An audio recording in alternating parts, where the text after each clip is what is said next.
오늘 말씀은 로마서 3장 25절 한 구절입니다. 로마서 3장 25절 영상을 통해서 함께 말씀을 낭독하도록 하겠습니다. 이 예수를 하나님의 계획으로서 믿음으로 말미암는 목적물로 세우셨으니 이는 하나님께서 길이 참으시는 중에 전에 지은 죄를 간구하심으로 자기의 의로우심을 나타내려 하심이니. 아멘. 오늘은 화목제물과 예수 그리스도의 피, 화목제물과 예수 그리스도의 피라는 제목으로 같이 하나님의 말씀을 같이 나누면서 은혜 받고 또 그 말씀이 우리 삶 가운데 적용되는 귀한 진리의 말씀이 되시기를 축복합니다. 로마서 1장 16절에서 17절까지 복음은 믿는 자에게 구원을 주시는 하나님의 능력이다. 우리를 구원하시는 하나님의 능력이다. 아멘. 그리고 17절에는 왜 복음이 하나님의 능력이냐? 이 복음에는 하나님의 의가 나타났다. 아멘. 하나님의 의가 나타났다. 그렇게 두 구절에 대해서 이렇게 복음에 대해서 대선포를 하고 나서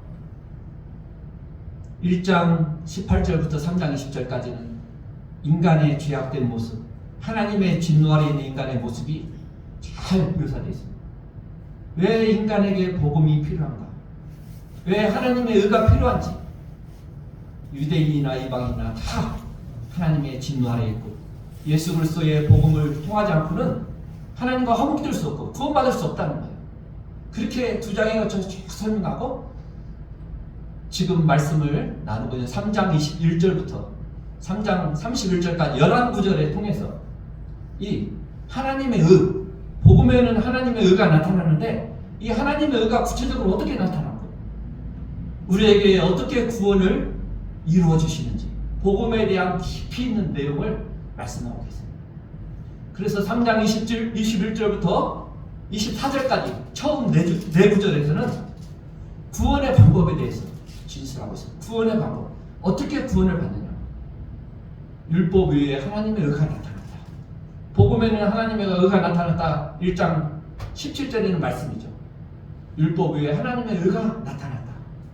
그래서 이 하나님의 의에 충족돼야만 이 우리를 의롭다 하시는 하나님의 그 의의 기준에 충족돼야만이 우리가 심판대에서 하나님 앞에 설 수 있고 구원받을 수 있는 거예요. 그래서 믿음으로 우리에게 주시는 예수 그리스도의 의의 옷을 입지 않고는 우리가 하나님 앞에 천국에 들어갈 수 없다는 것입니다. 아멘. 그래서 복음은 하나님의 의, 하나님이 준비하셨는데 이 의는 예수님이 오실 때 갑자기 나타나는 것이 아니라 타락 전부터 하나님이 우리의 구원을 계획하시고 창세기부터 율법과 선지자에서 예언한 것들이 그대로 성취됐는데 그게 바로 BC 4년 지금부터 2000년 전에 인류 역사 가운데 하나님이 인간을 몸을 입고 동령녀로 마리아에게서 나신 예수 그리스도, 역사 가운데 이 땅에 오신 이 예수 그리스도가 바로 하나님의 의가 이루어지는 성취라는 것입니다. 그래서 유일하게 인간이 구원받을 수 있는 길을 하나님이 제시하셨는데 그것은 하나님의 의고 이것은 예수 그리스도를 통해서 그 하나님의 의가 우리의 것이 됩니다. 믿음으로, 오직 예수 그리스도를 믿는 믿음으로. 그래서 이 구원은 유대인이나 헬란이나 이방인이나 차별이 없다. 모두 다 그 믿음으로 아브라함의 후손으로 오실 예수 그리스도를 그 믿는 믿음으로 구원을 받으신다. 오직 예수 그리스도를 믿는 믿음으로 구원을 받고 차별이 없고 값없이 받는 거고 하나님의 은혜로 인간의 노력과 인간의 선행으로 절대로 구원받을 수 없고 이 세상의 어떤 종교도 진리가 아니라는 것이죠.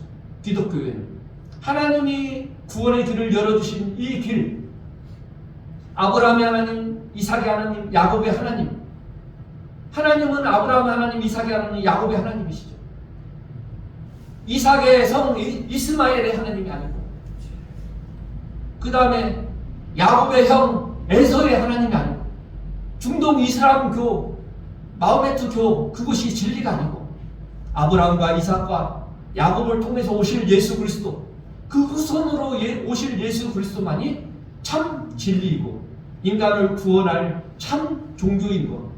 그 기독교를 통해서 인간을 구원할 하나님의 계획이 아브라함의 하나님, 이삭의 하나님, 야곱의 하나님이라는 그 말씀 가운데 있다는 것입니다.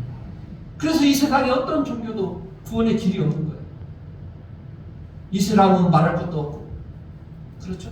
유대교도 예수님이 오시기 전까지는 참 종교였지만, 그러나 예수님이 오신 이후에 기독교가 구약을, 유대교를 완성한 참 종교이기 때문에 지금은 유대교만은 참 종교가 아니라는 것입니다.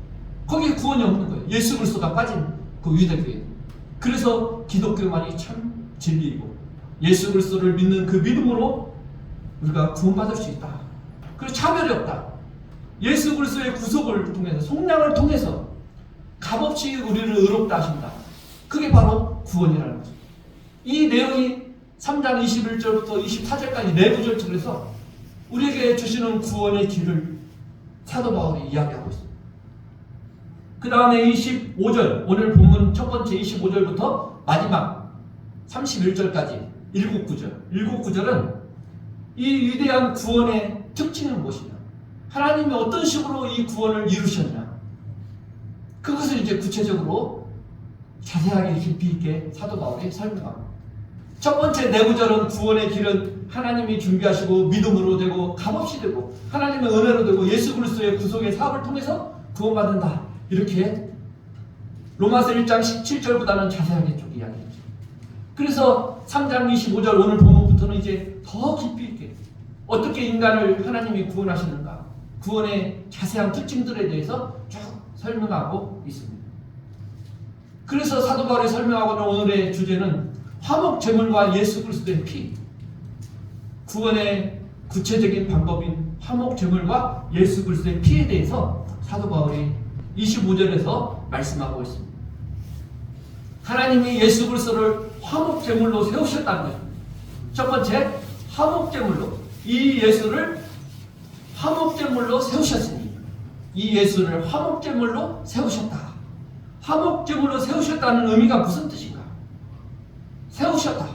예수 그리스도를 세우셨다. 이것은 결국 예수 그리스도의 십자가를 의미하는 거예요. 십자가를 지게 하시고 우리의 구원을 위해서 하나님이 예수 그리스도를 세우셨다. 아멘. 제시하셨다. 하나님의 의가 나타났다. 하나님이 선포하셨다.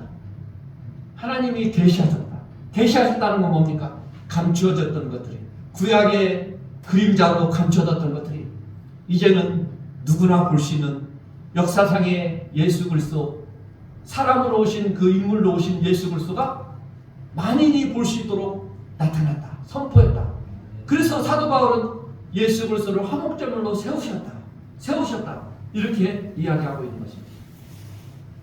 갈라디아서 3장 1절에 어리석도다 갈라디아 사람들아, 예수 그리스도께서 십자가에 못 박히신 것이 너희 눈앞에 밝히 보이거늘 누가 너희를 깨닫냐. 갈라디아 교인들이 그 율법주의자 이방 그 유혹에 흔들려서 많이 넘어간 그런 사례를 사도 바울이 책망하고 있지 않습니까? 눈에 밝히 보이고, 십자가에서 예수님이 우리를 죄를 위해서 죽으신 것이 눈에 밝히 보이는 것. 눈에 밝히 보인다는 것은 뭡니까? 계시되었다는 것입니다. 감춰졌던 것들이 역사상 하나님의 선포로 나타나셨다는 것입니다. 갈보리 언덕에서 십자가에서 나타난 것이 무엇입니까? 그것은 예수 그리스도의 화목 제물과 피입니다. 화목 제물과 피. 그래서 화목 제물과 피를 합쳐서 화목 제물로 십자가에 세우셨다. 화목 제물로 세우셨다. 이런 의미가 되는 것입니다. 화목 제물이란 말하고 속죄 제물이란 말이 있습니다. 속죄 제물. 화목 제물과 속죄 제물. 이것이 의미가 같은 점이 있고 약간 다른 점이 있습니다.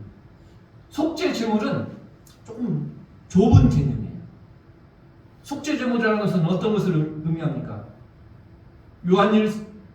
히브리서 9장 5절을 보면, 히브리서 7장, 8장, 9장, 10절을 보면 구약의 레위기의 제사 방식을 쭉 설명하면서 예수 그리스도의 영원한 제사, 우리의 죄를 영원히 담당하시고 영원한 제사를 드린 완성하신, 한 번에 완성하신 그 예수 그리스도의 우리를 위한 십자가, 화목 제물, 속죄 제물, 그 이야기가 쭉 나오는데 히브리서 9장 5절에 그 위에 속죄소를 덮는 영광의 그룹들이 있으니 이것들에 관해는 이제 낱낱이 말할 수 없다. 언약궤, 성소에 있는 언약궤를 설명하고 있습니다. 그 언약궤에는 그 위에 천사의 모습으로 덮개, 언약궤를 덮고 있는 속죄소, 이 덮개가 있는데 여기는 천사들이 그룹이 양쪽으로 날개를 펴서 있고 그 속죄소 위에 대제사장이 1년에 한 번씩 들어가서 짐승의 피를 가지고 그 속죄소에 뿌리고 그 속죄소 앞에 뿌리고 그렇게 하고 나오면 이스라엘 백성을 다 용서받았다는 그런 의미로 대제사장이 1년에 한 번씩 속죄 제사를 드리는 것을 의미합니다. 그 속죄소, 시은자라고도 하는 이 속죄소, 거기에 짐승의 피를 뿌림으로써 이스라엘 백성의 죄를 1년에 한 번씩 용서하시는 그러한 피 뿌리는 속죄소, 이것을 의미하는데 화목 제물이라는 것은 이 피, 속죄소에 피 뿌리는 것을 포함한 하나님과 우리를 화목시키는, 화평케 하는 그런 의미가 있기 때문에 이 속죄 제물을 더 포함한 더 넓은 개념이라고 볼 수가 있습니다. 그래서 이 속죄소와 화목 제물이라는 것은 어원이 같은 단어예요. 같은 단어. 그러나 속죄 제물보다 화목 제물이 더 넓은 개념으로 맞는 것이죠. 요한일서 2장 2절에도 그렇고 4장 10절에도 화목 제물로 세우셨다, 화목 제물이 되셨다, 이런 말씀이 나오는 것을 볼 수가 있습니다. 그래서 속죄 제물보다는 화목 제물, 하나님과 우리가 화목해 되는 그 십자가, 화목 제물, 그런 의미가 더 있다는 것입니다. 죄는 하나님과 우리를 분리시키는 것이죠. 왜 그렇습니까? 죄에 대해서는 하나님의 진노가 있기 때문에 하나님과 우리가 멀어져 있는, 그래서 우리가 죄를 지음으로 가해자가 되는 거고 피해자가 되는 거고 그 중개 역할을 하는 그런 중재자가 필요한 것이죠. 그래서 화목제물의 성격으로 예수 그리스도의 십자가의 죽으심으로 그 피와 그 제물이 바로 하나님과 우리를 화목케 하는 화목제물로 예수 그리스도를 세우셨다. 그래서 사도 바울이 예수를 화목제물로 세우셨다, 이렇게 말씀하고 있습니다. 그것이 참 우리에게 복음이고 좋은 소식인 것입니다. 화목제물의 의미는 바로 이 구약의 율법의 제사를 지내는 의식법에 짐승을 죽여서 그 피를 뿌리고 그 짐승의 그 몸을 번제로 태우고 그 화목제물과 그 피, 그것이 바로 구약의 제사의 그림자인데, 그것이 바로 예수 그리스도께서 그 구약의 율법을 성취하신 분으로서 우리의 죄를 위해서, 이스라엘의 백성들의 죄를 위해서 대제사장이 1년에 한 번씩 짐승의 피를 뿌리는 것처럼 이제는 매년 그렇게 했지만 이제는 예수 그리스도께서 우리의 죄를 위해서 그분이 십자가에서 화목 제물이 되시고 그 피는 인간이 만든 성소의 언약 지성소의 속죄소에 뿌리는 것이 아니라 하늘 성소의 영원한 우리의 죄를 위해서 그 피 뿌림을 통해서 우리가 구원받게 될 것입니다. 그런 의미에서 사도 바울은 예수를 화목제물로 세우셨다, 그렇게 이야기하고 있습니다. 두 번째로 예수 그리스도의 피에 대해서 더 살펴보도록 하겠습니다. 예수 그리스도의 피는 우리의 구원과 너무나도 중요한 관련, 구원의 기초가 되는 것이죠. 신약 성경은 예수 그리스도의 피, 구약에서는 그 짐승의 피가 이스라엘의 육체를 정결케 하였다. 하물며 예수 그리스도, 죄 없으신 하나님의 어린 양의 예수 그리스도의 피가 어찌 우리를 영원한 생명으로 죄를 용서하시고 우리를 구원하지 않겠느냐, 이렇게 말씀하고 있는 것입니다. 사도행전 20장 28절에도 여러분은 자기를 위하여 또는 온 양떼를 위하여 삼가하라. 성령이 그들 가운데 여러분을 감독자로 삼고 하나님이 자기 피로 사신 교회를 보살피게 하셨느니라. 목사와 감독자들을 세우신 것은 하나님이 예수 그리스도의 피로 세우신 교회를 돌보고 보살피고 하나님의 나라를 확장하기 위해서 그렇게 너희들을 감독자로 목회자로 세웠다. 사도 바울이 그렇게 이야기하고 있는 것입니다. 그래서 이 교회는 바로 예수 그리스도의 피로, 피값으로 세우신 교회라는 것입니다. 로마서 5장 9절에 그러면 이제 우리가 그의 피로 말미암아 의롭다 하심을 받았습니다. 더욱 그로 말미암아 진노하심에서 구원을 받을 것이다. 예수 그리스도의 피로 우리를 의롭다 하셨다는 거예요. 그 십자가에서 화목제물로 되신 그 제물과 피. 에베소서 1장 7절에도 우리는 그리스도 안에서 그의 은혜의 풍성함을 따라 그의 피로 말미암아 속량 곧 죄사함을 받았다. 예수 그리스도의 피가 우리의 죄를 용서해 주시고 우리를 사하시고 우리를 덮어주십니다. 히브리서 9장 12절에 보면 염소와 송아지의 피로 하지 아니하고 오직 자기의 피 예수 그리스도의 피로 영원한 속죄를 이루사. 영원한 속죄를 이루사. 베드로전서 1장 19절에도 사도 베드로는 오직 흠없고 좀없는 어린 양 같은 그리스도의 보배로운 피로 된 것이다. 우리의 구원은 어린 양의 예수 그리스도의 피로 된 것이다. 사도 요한도 요한일서 1장 7절에 그가 빛 가운데 계신 것 같이 우리도 빛 가운데 행하면 우리가 서로 사귐이 있고 그 아들 예수의 피가 우리를 모든 죄에서 깨끗게 하실 것입니다.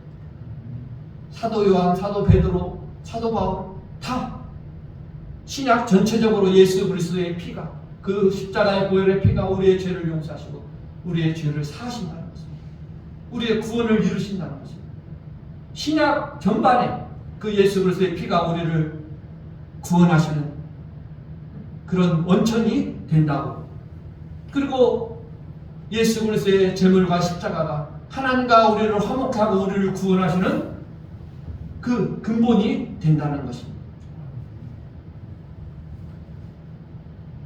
예수님 자신도 그 피에 대해서 이렇게 이야기했잖아요. 이 피, 나의 살을 먹고 나의 피를 마시는 자는 영생을 가졌다. 성찬식에서 우리가 예수님의 몸을 먹고 피를 마시는 그 십자가의 피, 그것은 바로 우리의 구원, 구약의 희생제사의 짐승의 피가 이제는 예수 그리스도의 피가 우리를 구원하시는, 그 주님도 성찬식에서 말씀하신 것처럼 그 피가 우리를 구원하시는 그러한 진리라는 것, 그것을 주님도 말씀하시고 사도들도 말씀하시고 신약 성경이 다 구약 성경과 연결되는 그 진리가 바로 복음의 진리고 우리를 구원하시는 진리의 말씀인 것입니다. 이 신약 복음은 바로 율법과 선지자들이 증거한 것입니다. 율법과 선지자들이 예표한 것이고 그림자고 예언한 것들이 성취된 것을 말하고 있는 것입니다. 그래서 구약과 신약은 같은 거예요. 구약도 제사 진행으로 구원받은 게 아니라 믿음으로, 아브라함이 믿음으로 구원받은 것처럼 짐승의 피를 뿌려서 구원받는 것은 뭡니까? 오실 예수 그리스도, 영원히 우리의 죄를 용서하실 예수 그리스도를 미리 바라보면서 그것을 믿는 믿음으로 제사를 지내죠.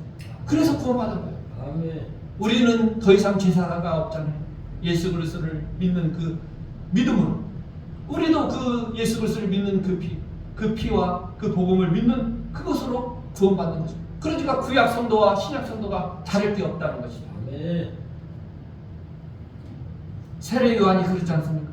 세상 죄를 지고 가는 어린 양이다. 하나님의 어린 양. 그것은 구약의 제사를 의미하는 어린 양을 잡아서 제사를 지고 죄를 용서하시고 세상 죄를 지고 가는 하나님의 어린 양, 그분이 바로 예수 그리스도, 우리를 구원하실 어린 양이라는 것이죠. 예수님도 산상수훈에서 마태복음 5장 17, 18절에서 율법의 1.1획도 없어지지 않아요. 천지는 없어질지언정 없어지지 않고 다 이루리라. 그것은 예수님 자신이 율법에서 예언한, 율법이 중에서 가장 대표적인 것이 바로 의식법이거든요. 제사 지내는 거. 그렇죠? 제사 지내는 거. 자신이 십자가에서 영원한 제사가 돼서 율법을 다 성취하셨다는 것입니다. 마태복음 20장 28절에서 인자가 온 것은 성경을 받으려면 아니라 도리어 섬기려 하고 자기 목숨을 많은 사람의 대속물로 주려 합니다. 이 화목제물, 대속제물로 자신의 목숨을 주시기 위해서 오셨다. 예수님도 구약의 제사와 연결되어서 그것이 완성된 것을 말씀하고 누가복음 24장의 44절 예수님께서 그렇게 말씀하시지 않았어요? 또 이르시되 내가 너희와 함께 있을 때 너희에게 말한 바 곧 모세의 율법과 선지자들의 글과 시편에 나를 가리켜 기록된 모든 것이 이루어져야 하리라 한 말이 이것이라. 예수님도 구약의 율법과 모세, 선지자, 시편에서 이야기했던 것들이 다 성취될 것. 그것이 바로 예수 그리스도 자신을 바라보고 그렇게 예언된 것이 다 성취될 것이다. 이렇게 말씀하고 있는 것입니다. 사도 바울은 고린도전서 5장 7절에서 너희는 누룩 없는 자인데 새 덩어리가 되기 위하여 묵은 누룩을 내버리라. 우리의 유월절 양 곧 그리스도께서 희생되십니다. 예수 그리스도가 유월절의 어린 양이라는 것입니다. 이스라엘의 백성이 애굽에서 구원될 때 율법을 받아서 율법을 지켜서 구원받는 게 아니잖아요. 그렇죠? 유월절에 어린 양을 문설주에 바르고 오실 예수 그리스도, 어린 양 되신 예수 그리스도의 피를 문설주에 바름으로 이스라엘 백성들이 구원받았잖아요. 죽지 않고. 그리고 율법은 구원받고 홍해를 건너가고 세례받고 시내산에서 받은 거기 때문에 구약의 유대인들도 다 예수 그리스도의 보혈, 십자가의 보혈을 믿는, 미리 내다보는 후손으로 오실 예수 그리스도를 믿는 믿음으로 다 구원받았다. 예수 그리스도의 피로. 사도 요한도 계시록에서 마지막 1장 5절을 보면 또 충성된 증인으로 죽은 자들 가운데 먼저 나시고 땅의 임금들의 머리가 되신 예수 그리스도로 말미암아 은혜와 평강이 너희에게 있기를 원하노라. 우리를 사랑하사 그의 피로 우리 죄에서 우리를 해방하신, 예수 그리스도의 피로 우리를 죄에서 해방시키고 우리를 구원하신 그게 바로 예수 그리스도의 피라는 것을 사도 요한이 요한계시록 마지막에서 이렇게 말씀하고 있는 것입니다. 그래서 예수 그리스도의 피는 죽음으로써 그 피로 희생 죽음을 통해서 우리를 구원하시는 희생 제사인 것입니다. 그러면 하나님께서는 왜 이 구약에서는 짐승을 죽이는 그 희생을 통해서 죄를 용서하시는 방법을 택하셨고 또 이제 신약에서는 예수 그리스도께서 십자가에 자신이 이 제물이 되어서 영원한 제사를 드림으로 십자가에 죽으시고 희생하심으로써 왜 인간을 구원해야 하셨을까? 그것은 첫 번째로 이 희생 제물은 하나님과 화목하기 위해서 하나님이 택하신 방법이라는 것입니다. 하나님을 기쁘시게 하는 방법이라는 것입니다. 하나님을 향하는 방법, 그것이 바로 희생제사. 하나님과 화목하기 위한 방법이 바로 예수 그리스도의 십자가의 희생제사라는 것입니다. 구약에서도 희생제사를 통해서 하나님이 받으시고 그들을 용서하셨어요. 하나의 그림자고 예표지만 또 두 번째로 이 희생제물은 어떤 의미가 있습니까? 죄를 도말하는, 죄의 문제를 해결하는 그런 의미가 있어요. 죄의 문제를 속죄로 말미암아 우리를 용서하신다는 그런 의미가 있는 것이 바로 화목제물. 우리의 죄를 의롭다 하시는 그런 의미가 있다는 것입니다. 세 번째는 이 희생제물이라는 것은 바로 심판을 의미합니다. 죄에 대한 심판. 구약에서 짐승들을 위해서 제사를 드릴 때 그 예배자가 와서 그 짐승의 머리에 안수를 합니다. 그래서 죄를 전가시켜요. 이제부터 내 죄가 이 짐승 어린 양에게, 염소에게 있다. 그래서 죄가 전가되고 그러고 나서 이 짐승을 칼로 찔러서 잡습니다. 그래서 그 제물과 피를 뿌리게 되는 거죠. 죄가 심판. 이 짐승은 심판을 받는 거예요. 죄의 값으로 내가 죽어야 될 건데 내 죄 대신에 이 짐승이 죽는 거예요. 그래서 칼로 이 짐승을 죽여서 심판을 받는 거죠. 그런 의미가 있어요. 화목제물. 그렇죠. 예수님께서 십자가에 죽으심으로 내 죄가 십자가에서 전가된 것입니다. 그리고 하나님의 의가 예수 그리스도 통해서 우리가 의롭게 되는 거예요. 이것이 바로 희생 제물이 있어서 예수님께서 심판을 받으신 거죠. 죄에 대한 사망, 그 값을 치르신 거예요. 우리 대신 대체 제물이 되어서 우리의 죄, 그것이 바로 복음의 진리고 우리가 구원받는 진리인 것입니다. 우리의 죄를 용서하시는 하나님의 방법, 이것이 바로 화목제물인 것입니다. 구약의 짐승을 잡아서 드리는 그것이 바로, 그 의미가 바로 예수님이 영원한 제사장으로 우리의 속죄를 이루신 것입니다. 그래서 예수님은 피 흘림이 없이는 죄사함이 없다. 이 피가, 흘리는 피가 없이 제사를 드릴 수가 없는 거예요. 짐승을 잡아서. 그래서 피 흘림이 없이는 우리의 죄사함이 없는 것입니다. 그것이 바로 희생 제사의 의미인 것입니다. 예수님께서 이 짐승 대신에 영원한 제사로 우리의 죄를 다 대체하셔서 화목제물로 대신 십자가에 죽으심으로 율법이 정하는 죄의 삭은 사망이라는 하나님의 진노를 이루시고 그 값을 다 치르셨다는 거예요. 우리를 대신해서. 그래서 그 속죄의, 십자가의 속죄의 복음의 진리를 믿는 자들에게는 그 믿음이 우리를 구원하는 그 영향을 미친다는 것입니다. 오직 그 믿음을 통해서만. 예수님에게 십자가에 우리의 모든 죄가 다 담당시키셨다. 구약의 짐승들에게 죄를 전가했다. 그런 의미가 성경에 어떻게 나옵니까? 이사야 53장 6절에 우리는 다 양 같아서 그릇 행하여 각기 제 길로 갔거늘 여호와께서는 우리 모두의 죄악을 그에게 담당시키셨다. 예수 그리스도의 십자가에서 그 예수 그리스도에게 우리의 죄를 담당시켜 전가시켰다. 그렇게 말씀하고 있는 것입니다. 베드로전서 2장 24절에도 친히 나무에 달려 그 몸으로 우리의 죄를 담당하셨으니 이는 우리로 죄에 대하여 죽고 의에 대하여 살게 하려 하시니라. 그가 채찍에 맞음으로 너희는 나음을 얻었나니. 우리의 죄를 담당하셨어요. 전가시켰었어요. 채찍에 맞으셨어요. 로마서 4장 25절에 예수는 우리가 범죄한 것 때문에 내줌이 되고, 어디에 내줌이 됐습니까? 십자가에. 십자가에 내줌이 되고, 또한 우리를 의롭다 하시기 위해서 살아나셨다. 예수님이 부활하시지 못했다면 이것들이 다 완성되지 못했을 거예요. 그러나 부활하시고 우리를 의롭다 하시고 우리도 부활할 소망을 가지게 된 것입니다. 로마서 8장 32절 자기 아들을 아끼지 아니하시고 우리 모든 사람을 위하여 내어주시니가 어찌 그 아들과 함께 모든 것을 우리에게 주시지 않겠느냐. 우리 모든 사람을 위해서 하나님이 예수 그리스도를 그 아들을 십자가에 내어주셨다는 것입니다. 히브리서 9장 12절 염소와 송아지의 피로 하지 않냐고 오직 자기의 피로 영원한 속죄를 이루셨다. 영원한 속죄를 이루셨다.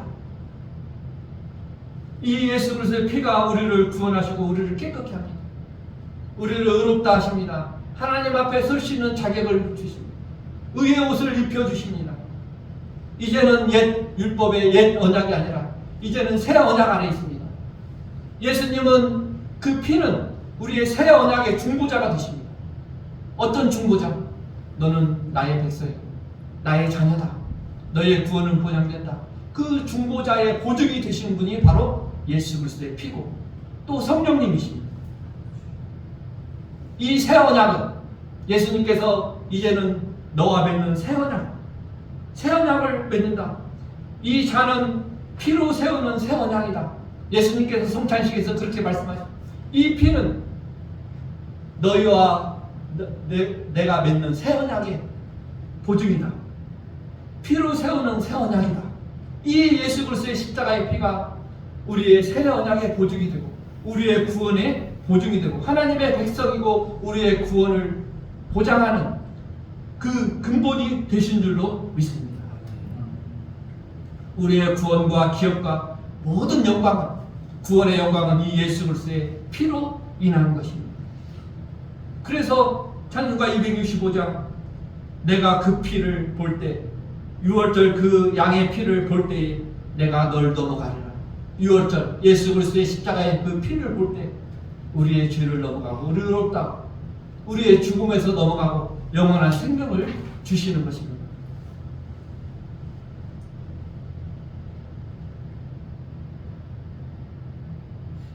로마서 3장 21절에 이제는 율법 외에 하나님의 의가 나타나는데 이 의는 뭡니까?